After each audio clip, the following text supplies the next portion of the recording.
Muy buenos días, muy buenas tardes, buenas noches a la audiencia que el día de hoy nos está viendo y nos va a ver. No sé a qué horas, pero de que nos van a ver, nos van a ver. El día de hoy tenemos el gusto de recibir en estos programas de entrevistas que hacemos en Detona, en Monter Presenta, a Jesús Elizondo, que a pesar de la diferencia de edades, pues ya tenemos años comunicándonos y platicando y conversando. Bienvenido, diputado Jesús Elizondo, es un gusto. Muchas gracias por la invitación, Raúl, con el gusto de saludarte y saludar a todo tu auditorio. Oye, Jesús, bueno, pues vamos a platicar de algunos temas que son de interés para la audiencia, tanto a nivel local como a nivel nacional. Supongo que ayer estuviste en el informe de 100 días de la presidenta Claudia Sheinbaum, allá en el Zócalo, y nos gustaría conocer tu opinión, tus comentarios. ¿Qué nos puedes compartir? Mira, pues es un resultado muy positivo. Al final, la balanza de estos primeros 100 días, pues nos da varios mensajes y nos da varias lecturas que creo que son muy importantes y muy interesantes de mencionar. Por un lado, vemos que hay una continuidad de lo bueno que ya había de la administración pasada, del expresidente López Obrador, que lo que busca al final pues es cuidar la esencia del movimiento. Yo soy diputado por Morena, como bien sabes, y justo la esencia de Morena, lo que nos hizo ser hoy el partido más grande de América Latina y ser la mayor fuerza política en México, tanto en gobernaturas como en los congresos federales y en la mayoría de los estados, pues es esta idea de que no puede haber gobierno rico con pueblo pobre y que el gobierno tiene que estar al servicio de la ciudadanía. Por muchos años, el término, la palabra política se empezó a asociar con el poder exclusivamente, pero no como un poder para ayudar a los demás, sino como un medio para enriquecerse, para representar ciertos intereses, para acceder a fama, a privilegios, y eso al final pues fue generando un descontento y una molestia en la ciudadanía por muchos años. Y eso se vio traducido y se ha visto traducido pues en muy buena respuesta, en altas preferencias electorales de Morena. Entonces, esta primera parte de las dos que quiero comentar de los 100 días, pues tiene que ver con continuar con lo bueno, tiene que ver con continuar con los programas sociales, continuar con la lucha contra la corrupción, continuar atendiendo las causas de las y los más vulnerables, de las comunidades afromexicanas, de los pueblos originarios, de las mujeres, de los jóvenes, y cuidar mucho esa esencia. Pero también hay que mencionar, en campaña se hablaba mucho del segundo piso de la cuarta transformación y pues bueno, ya no estamos en campaña, no quiero aburrirlos con un discurso de campaña, pero esto que se decía del segundo piso de la cuarta transformación, más que un discurso, hablaba de un proyecto. Cada presidente de la República o presidenta, en este caso, tiene un proyecto de nación y aunque si bien hay una continuidad en muchos temas, también hay cambios que creo que es muy importante mencionar esos cambios y más para el caso de Nuevo León, cuando hablamos del segundo piso de la cuarta transformación, porque me atrevo a decir que el segundo piso de la cuarta transformación es más compatible con Nuevo León por varios motivos. Primero, porque vemos que la presidenta Claudia le apuesta a las energías limpias, cosa que no pasaba en la elección pasada. Vemos que la presidenta le apuesta mucho a la ciencia, le apuesta mucho al desarrollo de tecnología. Recordemos que ella es científica, de hecho es una de las pocas jefas de Estado en el mundo que tiene un doctorado, entonces eso también es importante mencionarlo. En el aspecto de seguridad hay un cambio de enfoque. En la pasada administración hubo un gran avance, se detuvo en gran medida los índices delictivos que habían estado en incremento, sobre todo en secuestros, en robo de vehículos y varios delitos de distinta índole. Eh, Empezando con labores de justicia cívica, labores de prevención, pero hacía falta esta segunda parte justo de combatir fuertemente a los grupos delictivos de una manera estratégica, pensando en una eventual pacificación duradera del país.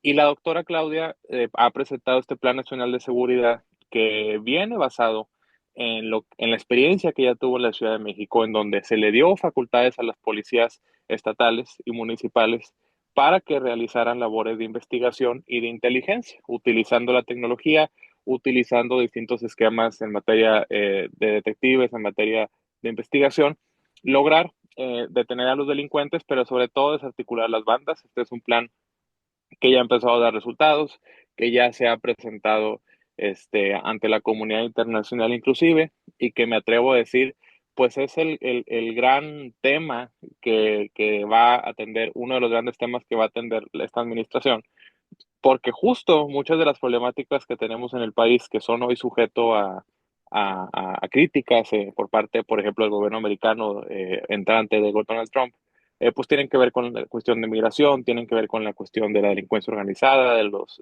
cárteles de la droga, etcétera. Y justo esa estrategia de seguridad, lo que ha venido demostrando con los cambios que ya se hicieron primero en la ley y ahora en la política pública, tanto la Secretaría de Seguridad Pública Federal como en las otras dependencias, es que a través de coordinación y el uso de inteligencia, el uso de tecnología, se puede disminuir los índices delictivos.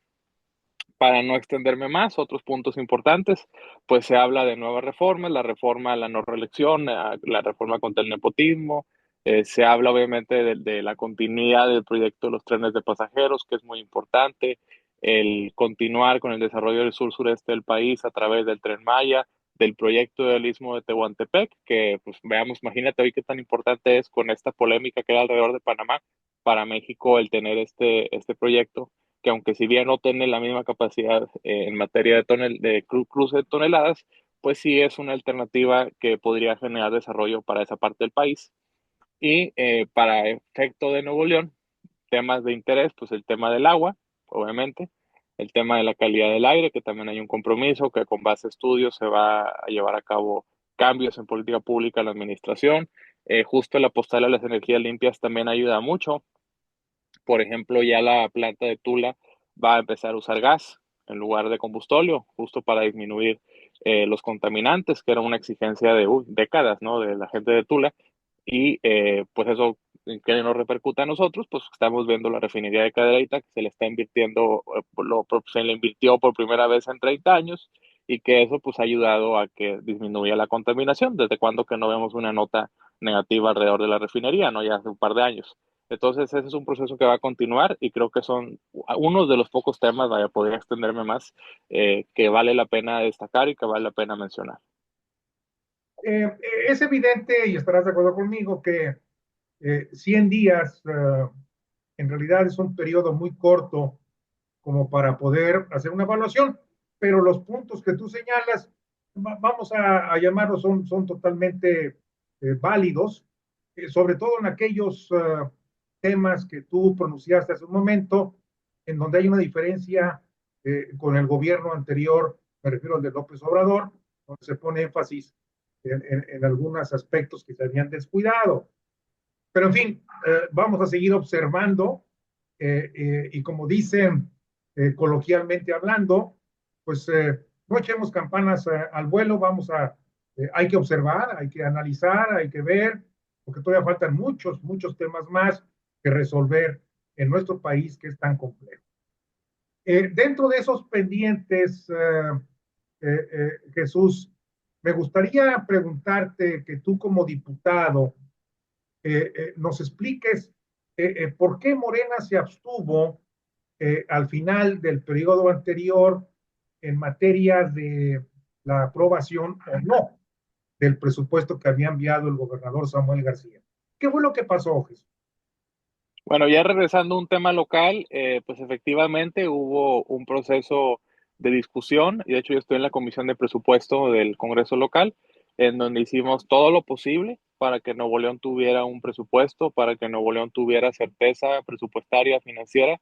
La presidenta Claudia Sheinbaum bien lo dijo cuando vino a Nuevo León, que el tema del presupuesto, al igual que el tema de seguridad, pues no debe politizarse, debe estar enfocado y destinado a ayudar a las y los más vulnerables. ¿Qué es lo que ocurre? Que ante algunos medios, inclusive en algunas narrativas que nosotros vemos en redes, se maneja como que, cosa que es cierto, que Morena es la bisagra, que entre pasar o no el presupuesto, pero el pasar o no un presupuesto no es una dicotomía de blancos y negros, de pasarle un presupuesto al MC o de pasarle un presupuesto al PRIAN. Te platico por qué.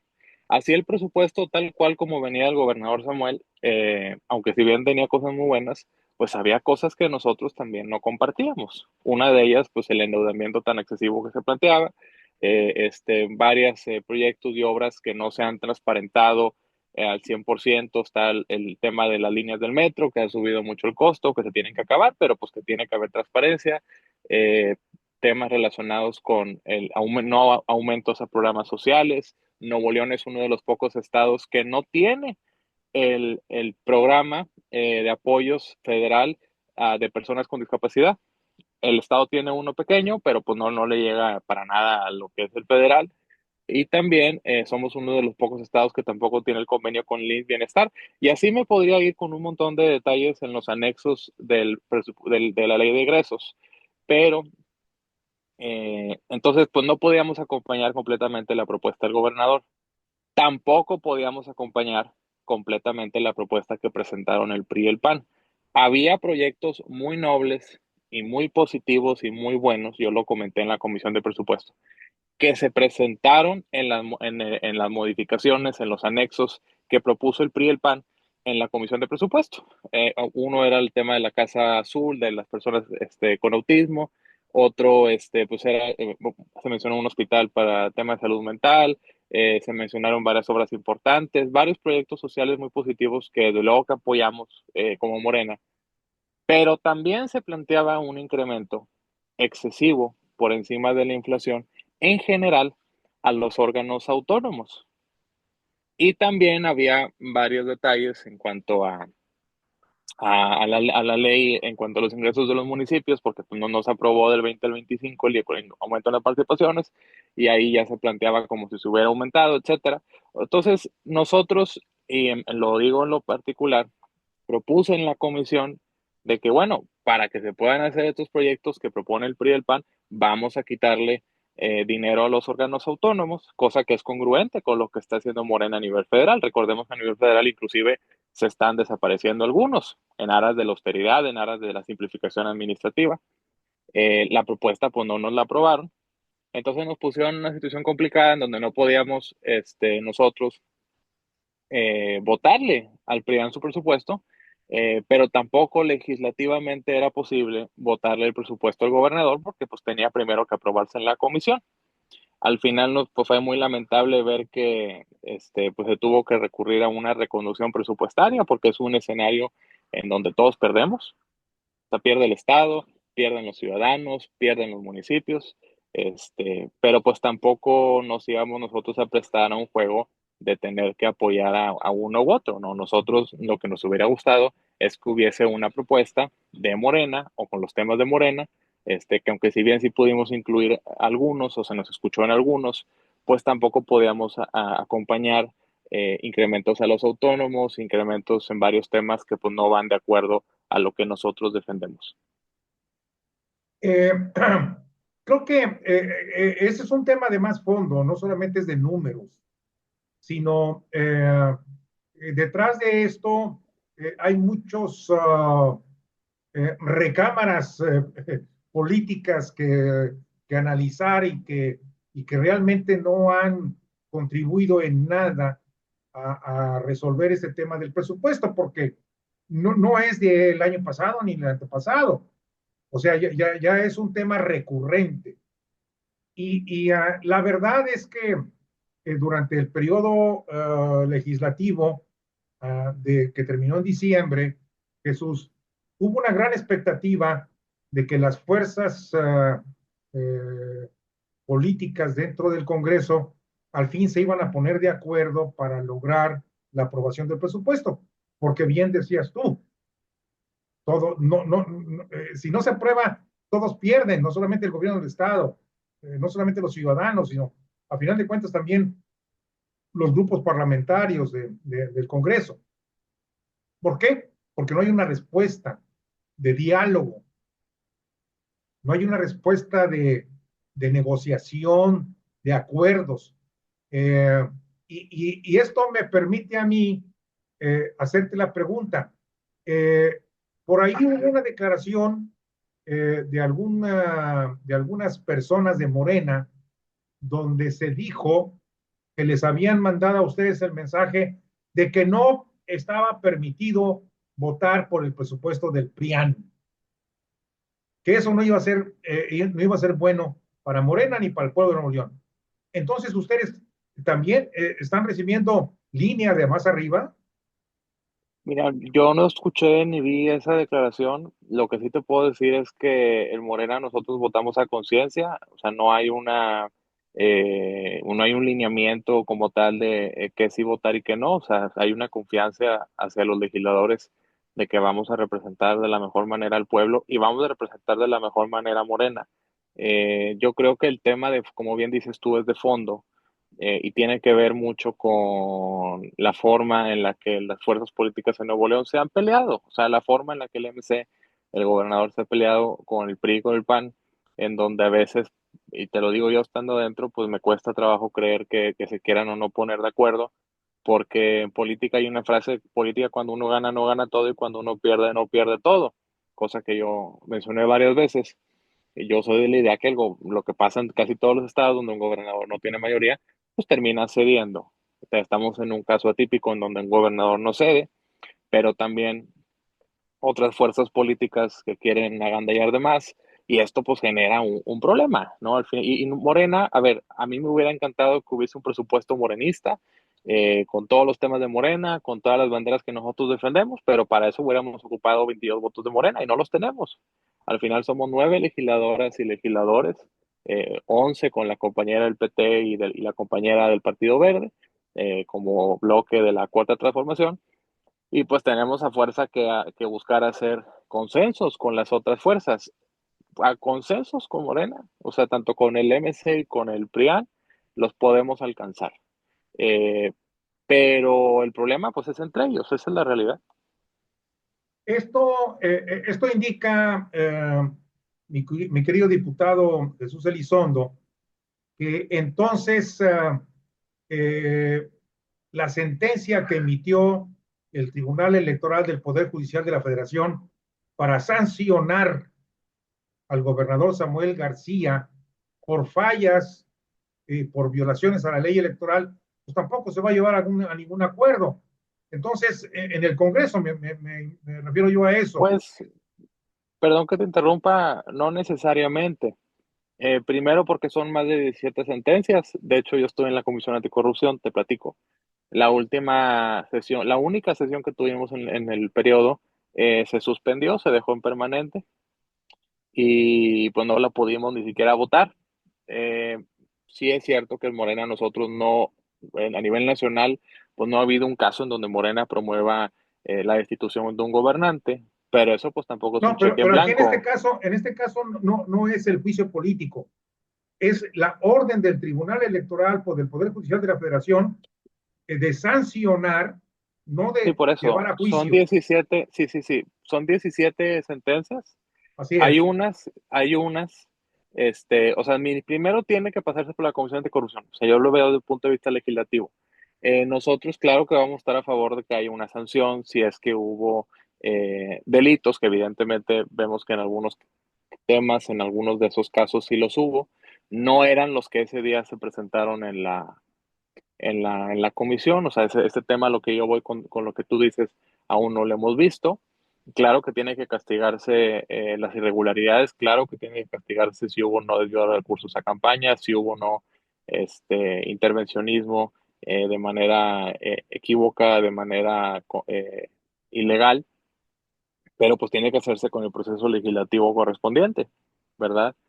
No creo que sea válido decir que Morena no va a sancionar a nadie, pues todavía no lo discutimos, todavía no lo aprobamos, Sí, estoy de ya acuerdo, pero que ya hay una sanción, ya hay una sentencia por parte del tribunal. Hay una orden, inclusive es una orden de sancionar. sí, sí, sí, claro, pues por eso mismo tenemos que discutirla. Ya cuando se nos convoque a la comisión de anticorrupción, pues ahí vamos a tener una postura como Morena.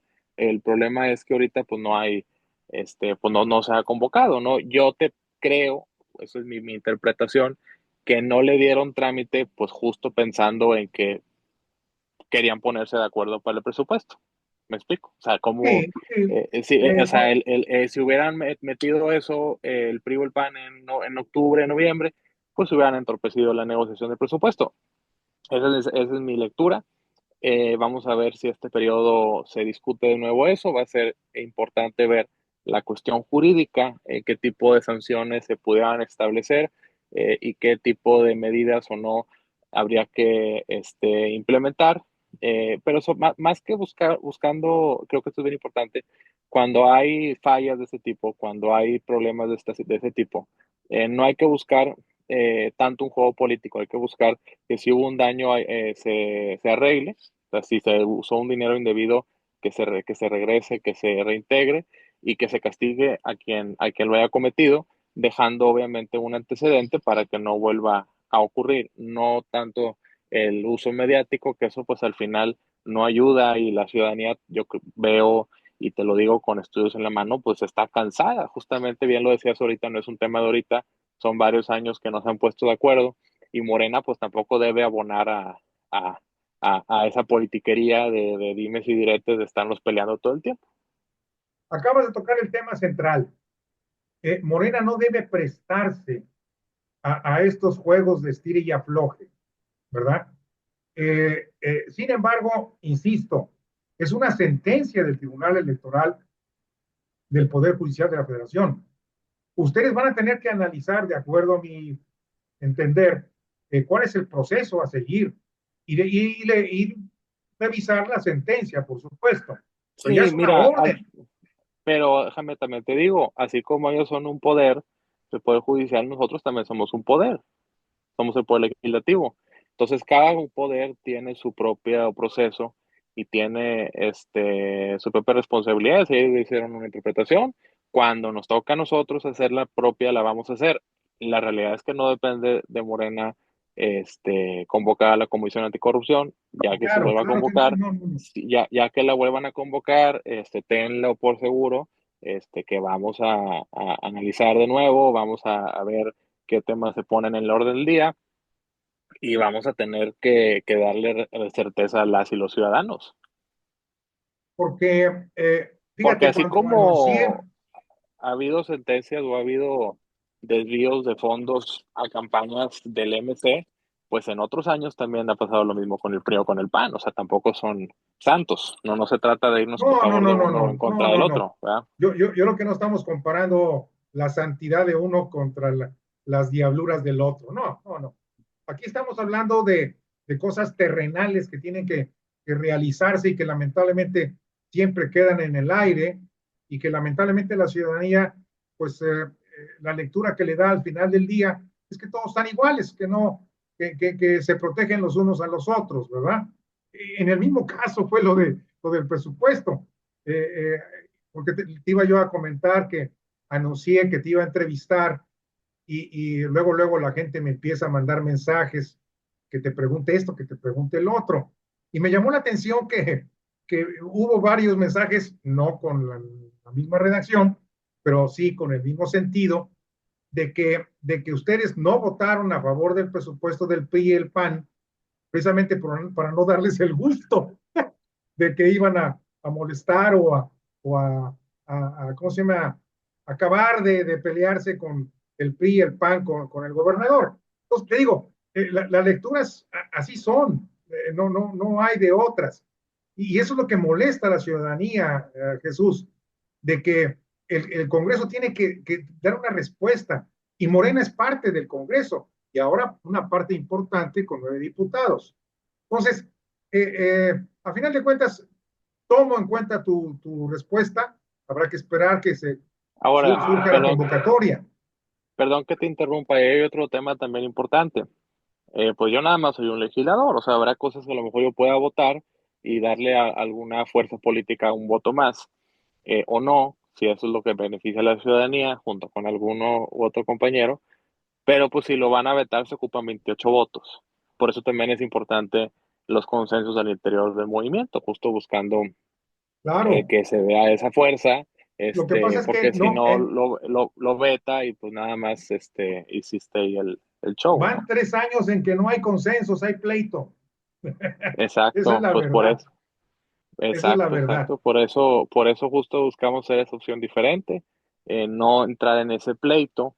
Yo sí intenté, te invito a revisarlo, hice una contrapropuesta en la Comisión de Presupuesto, propuse que se bajara el dinero de los órganos autónomos y del Estado en cuanto a seguros de gastos médicos privados, camionetas de lujo, escoltas, viáticos, todo ese tipo de cosas. Eran 1,000 millones para el Estado en gastos generales y 300 para los autónomos.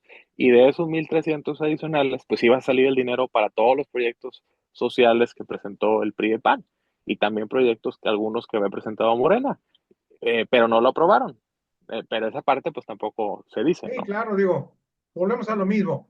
Oye, Jesús, nos quedan unos cuantos minutos y quiero aprovecharlos. Eh, um, el próximo 5 de junio se lleva la elección de los juzgadores a nivel nacional y para ello, pues el INE ya contó con una aprobación adicional al presupuesto que había solicitado, se lo quitaron y después ya le dieron un poco más. eh, eh, este, También hay mucha inquietud en la ciudadanía y esa inquietud se manifiesta en la apatía de la gente para esta elección de juzgadores, principalmente por la falta de transparencia en el manejo de la postulación de los candidatos. ¿Tú qué le puedes decir a la ciudadanía para que cobren confianza? Mira, es natural al ser un proceso nuevo, algo que nunca se había hecho en nuestro país, es un proceso histórico, que haya desconfianza o sobre todo desconocimiento. También es importante mencionar cómo las y los juzgadores o aspirantes a juzgadores o ministros o magistrados pues no son políticos o como tu servidor que estamos en un partido, que somos activistas, etcétera. Pues tal vez sean figuras, muchas de ellas menos conocidas, y van a tener o tienen este gran reto de darse a conocer, y la autoridad tiene el gran reto, creo que ahí de una manera cívica también, las y los legisladores tenemos que ayudar a difundir más el proceso, pues de cómo se va a votar. Ya hubo un proceso de inscripción, yo conozco varias personas que se inscribieron, que sí quedaron, que no tienen nada que ver con política, o sea, no tienen palancas, no tienen un padrino, entonces pues eso a mí me da una buena señal, ¿no? De que es un proceso legítimo. Creo que eso es bien importante mencionar. Y creo que va a ser bien importante justo esta labor de difusión en cuanto a la fecha de la elección, cómo van a estar las boletas y obviamente va a tener que haber una labor importante de las y los aspirantes de darse a conocer. La idea tampoco es que la gente llegue y no conozca a nadie, ¿no? Y justo aquellos y aquellas que sí se den a conocer, que sí se posicionen, que sí tengan un buen prestigio ante la ciudadanía, pues van a lograr tener esta oportunidad histórica, ¿no? De ser las y las primeras juzgadores y juzgadoras electas, que creo que es bien importante, justo platicando con jóvenes estudiantes, particularmente de derecho, yo les compartía la reflexión, aunque soy economista, tengo muchos amigos abogados que antes, si querían ellos llegar a altos cargos del Poder Judicial, pues tenían que pasar muchos años o tenían que tener un familiar o de plano mucha suerte. Pero hoy con esta oportunidad que hay, cualquier profesionista que tenga buena capacidad, que tenga buenas intenciones, que tenga un buen currículum, que tenga una buena trayectoria, pero sobre todo un historial limpio, va a poder acceder Entonces a estas la posiciones. experiencia no entra dentro de la ecuación, no Claro entra que dentro de la... entra, sí, claro que entra, pero hay una parte también bien importante que tiene que ver con la trayectoria de las personas, el currículum, pero sobre todo la honradez. Y eso justo quien lo va a Pero decir, pues son ¿estás de las y los acuerdo con ciudadanos. que en el Poder Judicial habría una gran cantidad de juzgadores que tenían méritos propios, no había necesidad de cortar la cabeza a todos? No, pues de hecho no se le cortó la cabeza a todos. Primero se les da oportunidad de volver a competir, y se hizo y se va a hacer de manera escalonada. Y segundo, ahí también es importante mencionar, y te lo comparto yo como joven político, pues ahí me tocó que me dijeran muchas veces, oye, pues es que no tienes experiencia o tienes poca experiencia, pues ahí vas poco a poco empezando, pero ahorita ya soy diputado. Y justo son las y los ciudadanos los que en una urna deciden, oye, pues prefiero sobre ¿verdad? Pero Porque de a lo veras, ¿tú mejor crees que la podrá ciudadanía tener. va a elegir conscientemente a los juzgadores? Pues es que ese es el gran reto que tenemos en la difusión Es y el más, gran reto que tienen ellos para ganar. inclusive algunos expertos en cuestión de elecciones que han sido consejeros del INE o del IFE y asesores ellos piensan que si bien nos va, la participación ciudadana en esta elección posiblemente andará alrededor del 10%, lo cual es muy bajo. Debe ser más. Mira, te voy a platicar una anécdota. Ahorita me tocó Pero ir como por qué observador debe ser electoral. más? Debe ser más porque primero es un proceso histórico, segundo por la difusión que se le va a dar, tercero por la relevancia del mismo para la vida pública Y del por la país. movilización que Y Morena le va a hacer. no es un tema de movilización. Al fin, la movilización es un gran mito, te lo digo yo como alguien que fue consultor en campañas. Tú puedes mover el día de la elección un montón de gente y llevarla a votar, pero si esa gente en su corazón, en su conciencia, no quiere votar por la persona que las llevó, las movió, no lo van a hacer. Por más que los gobiernos del PRI y del PAN, los gobernadores intentaron mantenerse en el poder, no pudieron. ¿Por qué? Porque había un cambio de conciencia, un cambio en lo que la gente quería como proyecto ¿Sí del crees en país. el pueblo Te bueno y voy a, sabio? claro. Te voy a platicar una anécdota, ya, déjame platicártela. Estando en Washington, fui de observador al proceso allá de Estados Unidos. Me tocó ir a una casilla el día de la elección. Y es una boleta única, es una boleta grande, larga, papel grueso. Fue en Virginia, en el condado de Arlington. Y en un lado, pues votaban en la misma hoja para presidente, senador, porque tocaba, ahí en ese estado tocaba renovar senadores, congresista, que es el equivalente a diputado federal. Y en la parte de atrás había un montón de votaciones, de ahí tengo el video en mis redes, en temas como, por ejemplo, aumentar el techo presupuestal, construir, estaban discutiendo construir una línea del metro, una expansión de Washington, D.C. A Arlington, Virginia. Entonces, varias cosas que aquí no se consultan a la ciudadanía y allá sí. Y yo sé que me vas a decir es que en México no estamos preparados y socialmente no No, somos yo no creo como que estén ellos, preparados, no. pero No. como sociedad tenemos que aspirar a ser una sociedad más participativa, una sociedad más democrática, y justo lo que hemos visto en los últimos años, y más ahora con las benditas redes sociales, es que la gente ya está más informada, y es que la gente opina más, conoce más. Por eso hemos visto cómo políticos, y me incluyo, sin tener familia política o sin tener grandes recursos, podemos acceder a los espacios de toma de decisiones por nuestro activismo, por nuestro trabajo, por darnos a conocer. Y creo que eso también va a pasar con las y los juzgadores. Va a haber personas que muy capaces, que se van a dar a conocer, que van a tener un buen currículum o una buena trayectoria, o mejor aún, las dos cosas, y que la gente va a decir, quiero votar por esa persona. ¿Me aseguras que no van a participar los siervos de la nación como promotores del voto?